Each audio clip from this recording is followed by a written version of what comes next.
বসেছি আর এই পাখিগুলি এই একটা এসেছে আমার পায়ের কাছ থেকে ঘুরে গেছে।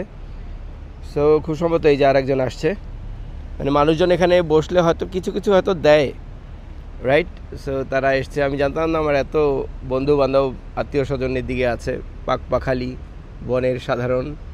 ওকে, সো আমি যেখানটায় বসে রয়েছি এটা সমুদ্রের কিনারাতে বাদ দেওয়া আছে সুন্দরভাবে। এটা হচ্ছে অ্যাকচুয়ালি সেংহান ম্যাকাও ফেরি পিয়ার, মানে এখান থেকে ম্যাকাও চায়নাতে ফেরি যায়, 24 ঘন্টায় যায়।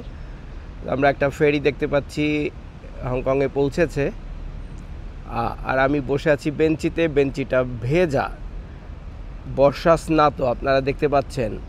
সো আমি যে জায়গাটাতে বসেছি আমি মোটামুটি একটু সাফ করে বসেছি।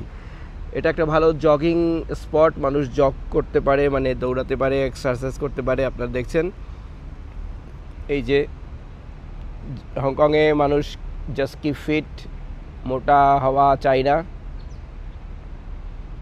তো আমি একটু বনবনানির মধ্যে বেঞ্চিতে বসে আছি, একটু এই সাইডে, আবার ওইদিকে আমার বিস্তৃত রাস্তা, বাস স্টেশন, ওদিকে বাস স্টেশন, শহর এবং জীবনের অনেক আয়োজন।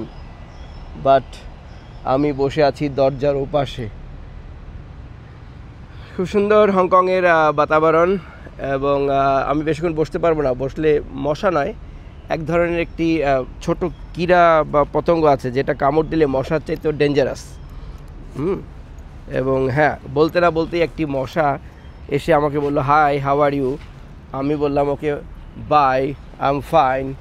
চলে যেতে হচ্ছে, কারণ বসলেই কিন্তু এখানে যেহেতু ঝোপ জঙ্গল, তো এখানে কিছু মশা থাকতেই পারে।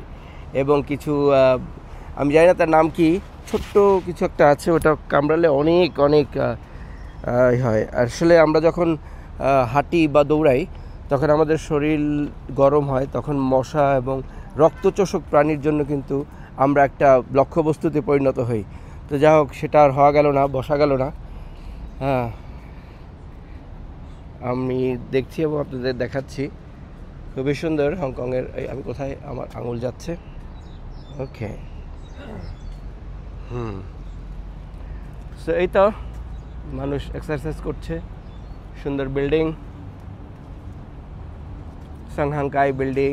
এখানে অনেক দেখছি, আমি ফড়িং দেখছি, ফড়িং ফ্লাই যাচ্ছে। খুব সুন্দর ফুল, মারাত্মক সুন্দর ফুল।